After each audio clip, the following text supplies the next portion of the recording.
J'ai dit, est-ce que quelqu'un se sent particulièrement béni ce matin? Amen. Si vous êtes béni, je suis plus que béni. Amen. Plus qu'heureux. Et vous ne pouvez pas comprendre ma joie. La joie d'un père, c'est de savoir qu'il est en train de forger des disciples qui seront prêts à forger des disciples. Si vous avez remarqué quelque chose, pour savoir qu'il y a la synchronisation parfaite entre un père et ses enfants. Quand il rédigeait ce message, on n'a jamais parlé du thème. Mais vous allez voir qu'à l'introduction, il y a toujours quelque chose que tu vas injecter qui est déjà écrit dans son thème. Et c'est ça qui démontre la sincérité des enfants.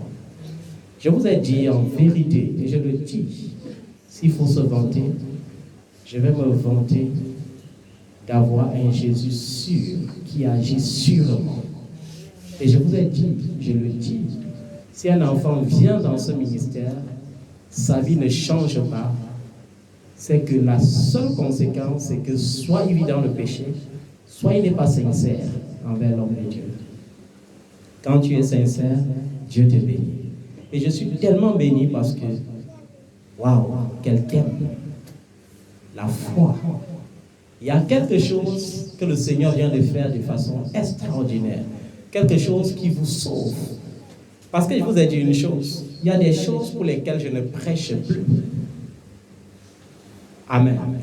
Je n'ai plus le temps de prêcher sur apporter les offrandes, apporter les dîmes. Non. C'est la distraction. Parce qu'un enfant de Dieu qui pratique la foi sait ce qu'il attend. On a dit année de grandeur, célébration. Les gens ont dit Amen, Amen.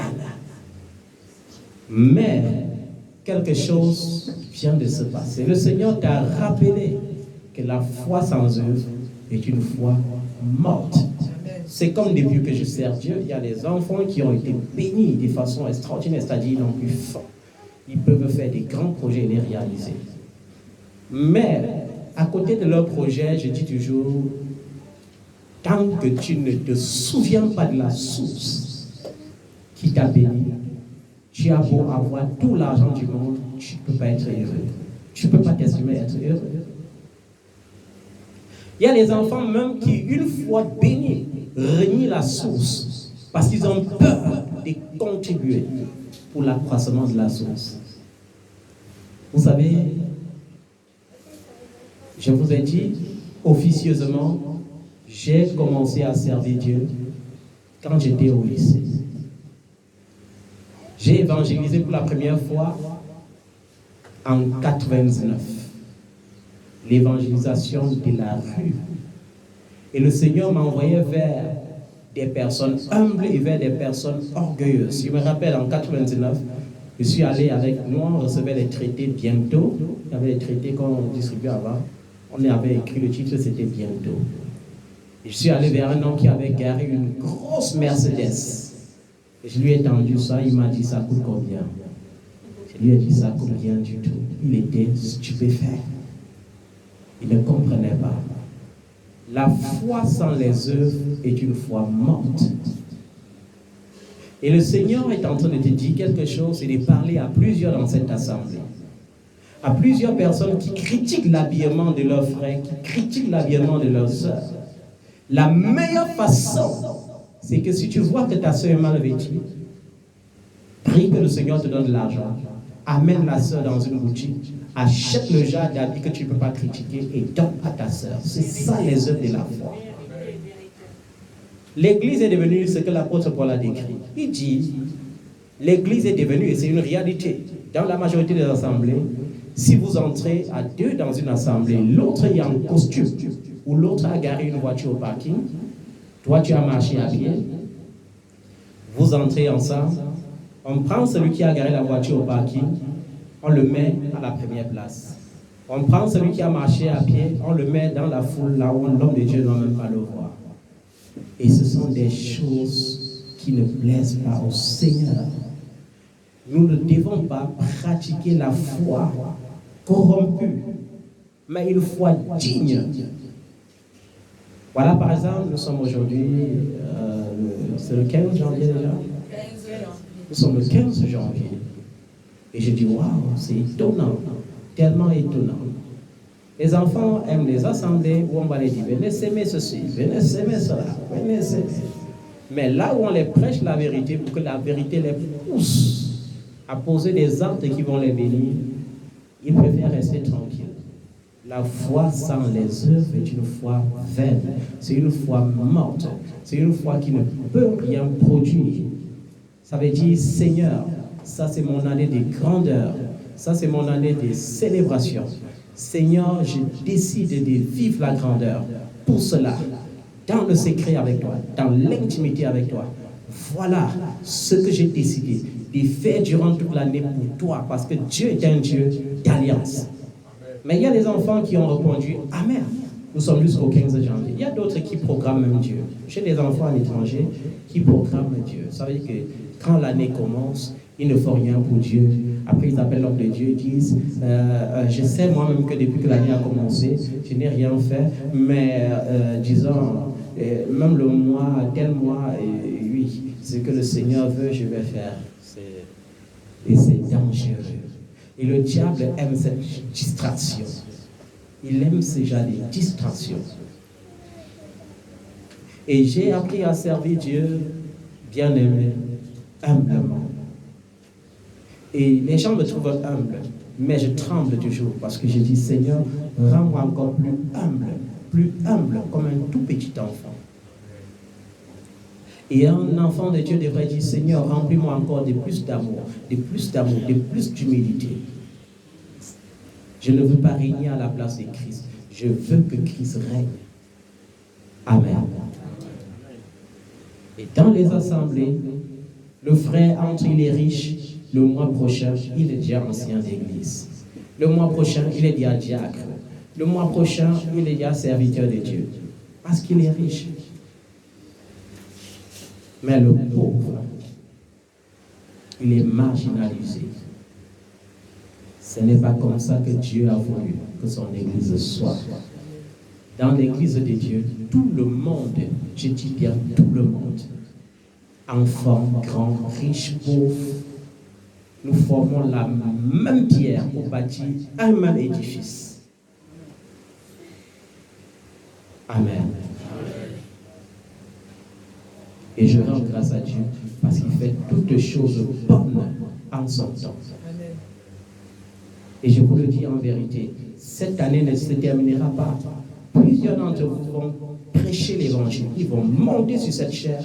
Ils vont parler de la part du Saint-Esprit. Parce que ce n'est pas, le Saint-Esprit n'est pas seulement pour les hommes de Dieu. C'est pour tous ceux qui ont reçu Jésus-Christ comme Seigneur et Sauveur personnel. Amen. La foi doit être accompagnée par des œuvres. Abraham a plu à Dieu. C'est-à-dire que pour que je plaise à Dieu, il faut que j'aie d'abord la foi. Ensuite, il faut que je fasse des œuvres pour que ma foi porte du fruit. C'est pourquoi Abraham était hospitalier. C'est pourquoi Abraham, lorsque Dieu a dit sacrifie ton fils, il n'a pas hésité. Amen. Et ce message t'interpelle, ça m'interpelle. Quelles sont les œuvres de ta foi en 2023? Il y a des gens qui ne négligent pas ça dans ce ministère, mais il y a des gens qui négligent.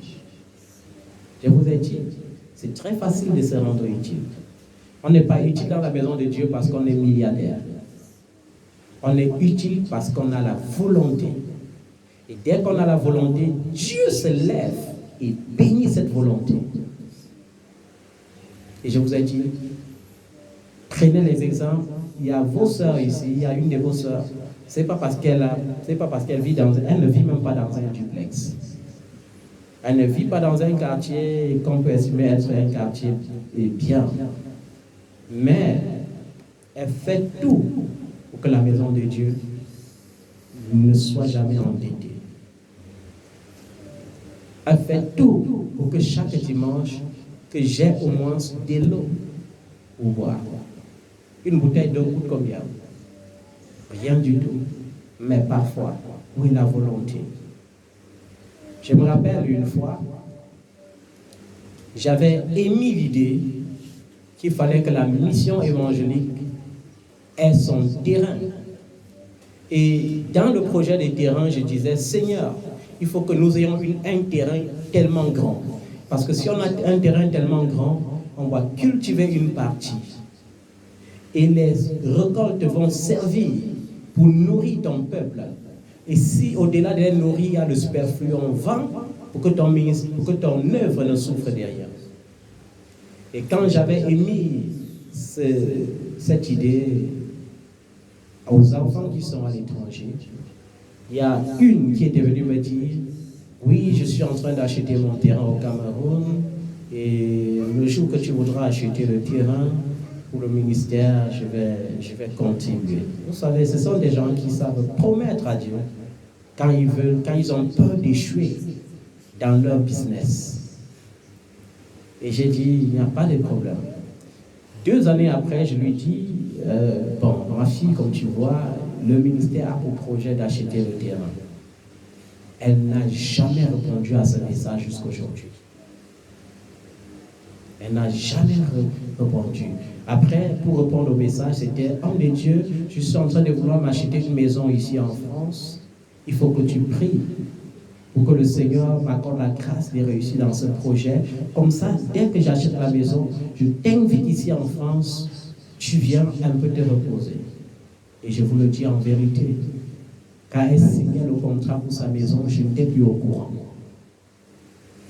Et quand elle allait s'installer, il fallait encore contacter l'homme de Dieu. Quand sa maison a été en son nom et stable, elle n'a plus jamais mentionné le fait d'inviter l'homme de Dieu. Et j'ai dit, Dieu sait faire les choses. Peut-être les gens ne comprennent pas Dieu.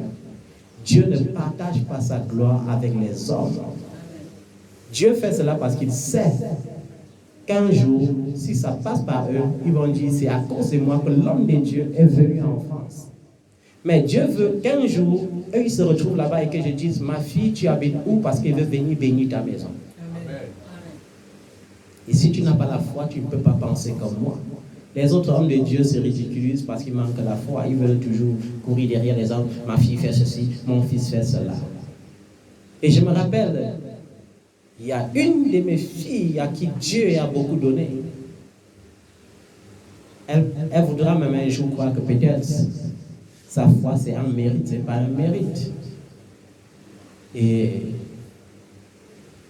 quand je lui avais parlé du projet du terrain, elle m'a dit, non, j'ai de l'argent, mais tu sais, quand j'étais au Cameroun, il y avait un endroit où je mettais l'argent dans une réunion, ça se multipliait. Ça veut dire, et on tourne avec ton argent, ça produit les intérêts. Il faut que je place l'argent là-bas, ça produit, et au bout de 2 ans, ce que ça va produire, je te donne pour acheter le terrain du ministère.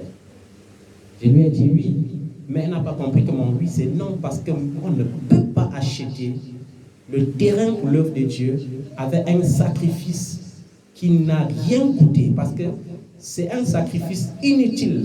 Tu ne peux pas dire que c'est le fruit d'un argent que tu as placé quelque part qui va acheter le terrain de l'œuvre de Dieu. Là, je vais te dire que Jésus prêchait sur les montagnes. Je vais te dire Jésus prêchait dans les plages et que je préfère rassembler le peuple de Dieu au bord des plages sous un soleil et prêcher là-bas plutôt que d'acheter le terrain avec ce genre d'argent. Et vous avez vu comment les gens sont... La Bible dit dans le livre de Timothée à son 2e épître au chapitre 3 que les hommes seront égoïstes, amis de l'argent. Ils vont aimer le plaisir plus que Dieu. Il y a les enfants que tu bénis, mais leur prière et leur souhait, c'est que ton ministère ne sorte jamais de l'ornière. Pourquoi? Parce que ce sont des gens qui pratiquent la foi sans les œuvres. Mais l'avantage que j'ai devant Dieu, parce que chaque homme de Dieu a son mandat et son alliance, c'est que je dis toujours, Seigneur, bénis-les. C'est pourquoi ils font, je prie davantage que Dieu les bénisse. Amen. Parce que tu ne seras jamais béni plus que la source. C'est ce que les gens n'ont jamais compris. si mon Dieu produit pour toi 200 millions, ça veut dire que ma source a plus de 200 milliards. Et ce n'est que de cette source que tu prends. Mais quand Dieu calculera ton ingratitude, il dira à la source et au propriétaire de la source, il est temps que tu te réjouisses de ta source. La foi sans les œuvres est une foi morte. Peut-être il y a des enfants qui le font par ignorance. Mais je dis, si c'est l'ignorance, sois délivré de cela au nom de Jésus. Et si tu le fais sciemment, que Dieu te délivre. Amen, Seigneur. Amen. Amen. Tu fais des projets pour le ministère. Et j'ai dit, il y a des enfants dans ce ministère qui ont des potentiels. Et quand on dit que tu es élu pour les nations, ça veut dire que tu dois introduire les enfants dans les nations, dans toutes les extrémités de la terre. Il y a des enfants ici, quand je dors, je manque de sommeil parce que j'ai dit, Seigneur, si j'avais quelques sous disponibles, c'est que j'allais faire en sorte que l'enfant soit maintenant au Canada, celui-là aux États-Unis, celui-là, parce qu'ils ont des potentiels énormes. Il y a les hommes de Dieu qui n'y pensent pas, mais j'y pense. Mais vous croyez que je peux penser et rendre cela possible? Comment, s'il n'y a pas votre concours dans ça? La dîme de mon salaire est devenue, la dîme de mon ministère est devenue souvent comme mon salaire. Parce que les autres hommes de Dieu prennent leur dîme pour mettre dans les comptes bancaires, pour acheter les grosses voitures, pour acheter les costumes, pour acheter les montres, pour acheter. Mais quand je prends, parfois, ce n'est même pas suffisant pour entretenir le ministère. Vous voyez, nous sommes le 15 janvier. Les gens ont répondu Amen depuis le 28 décembre. Mais qui a pensé que voilà l'année à débuter, il faut que je fasse alliance avec l'Éternel? Oui, je sais. Mais qui? Combien de personnes y pensent? Ton Amen ne suffit pas. Ton Amen doit être connecté à tes œuvres ou produits pour toi autant des mesures de grâce. Et c'est la parole de Dieu. Et je vous ai dit que l'évangile qu'on refuse, c'est l'évangile des biens s'aimer 223 euros, 1023 euros, 2023 euros, 5023 euros parce que c'est 2023. On refuse ça. Mais on ne refuse pas l'évangile d'aller dans ton intimité avec Dieu et de dire, Seigneur, ce que tu mets dans mon cœur pour 2023, je le fais pour toi. Amen. Amen. Là où ton trésor est, là aussi sera ton cœur. On ne va pas traîner parce qu'on ne prêche pas pour prêcher. Je crois que par la grâce de Dieu, le Saint-Esprit, au travers de son bien-aimé, nous a dit ce qui est l'essentiel pour la foi qui produit. Et il nous a révélé qu'il y a les ennemis de la foi. La peur annule la foi. Le pessimisme tue la foi. L'incrédulité, qu'on appelle encore doute, tue la foi.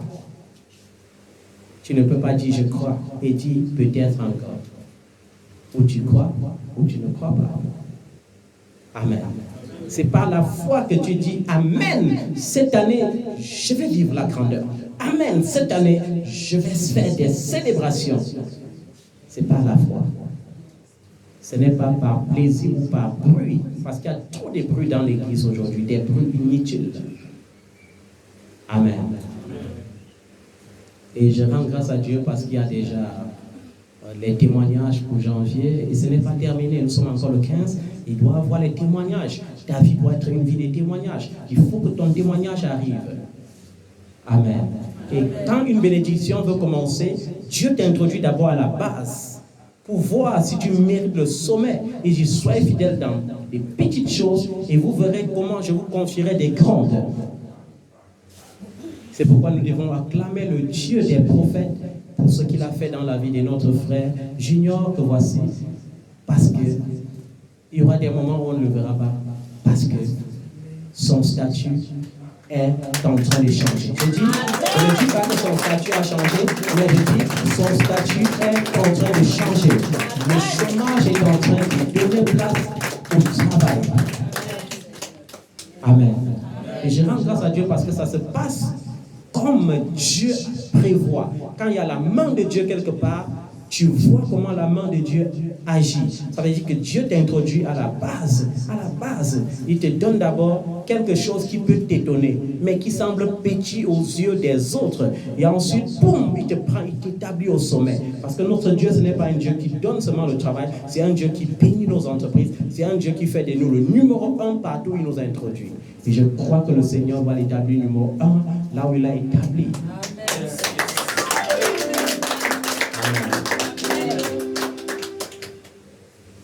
Et tu vois, j'étais là, je disais, mon fils me disait, papa, tu sais, jusqu'ici, c'est comme un rêve, parce que je ne comprends pas.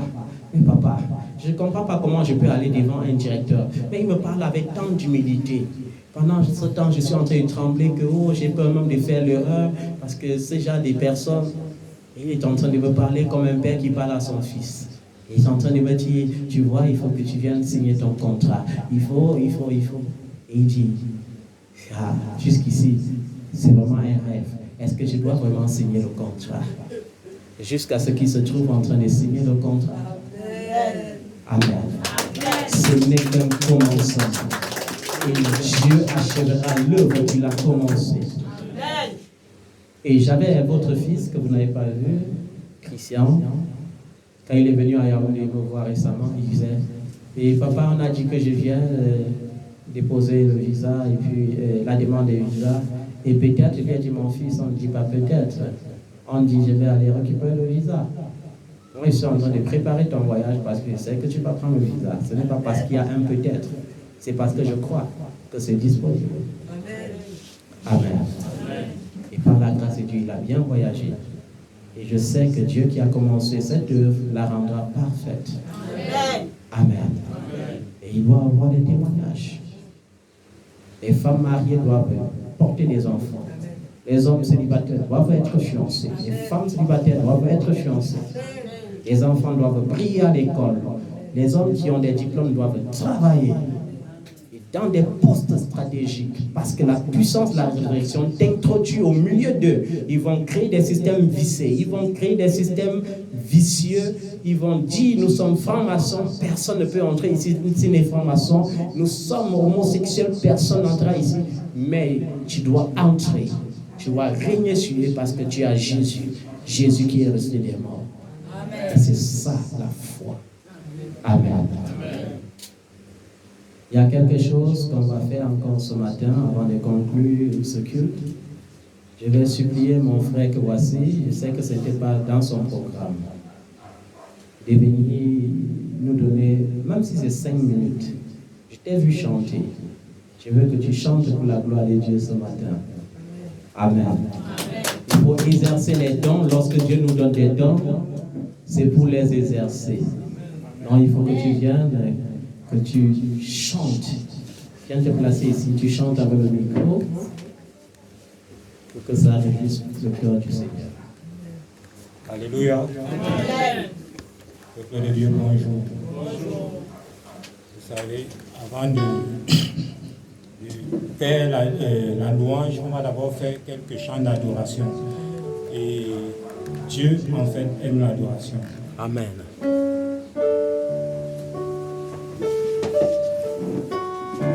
Vous savez, chaque jour, on demande à Dieu. On demande à Dieu. Et qu'est-ce que nous autres nous donnons en retour? Il n'y a que l'adoration et la louange. Donc, nous allons nous mettre en condition pour adorer notre Dieu. Il m'a aimé. Il m'a aimé.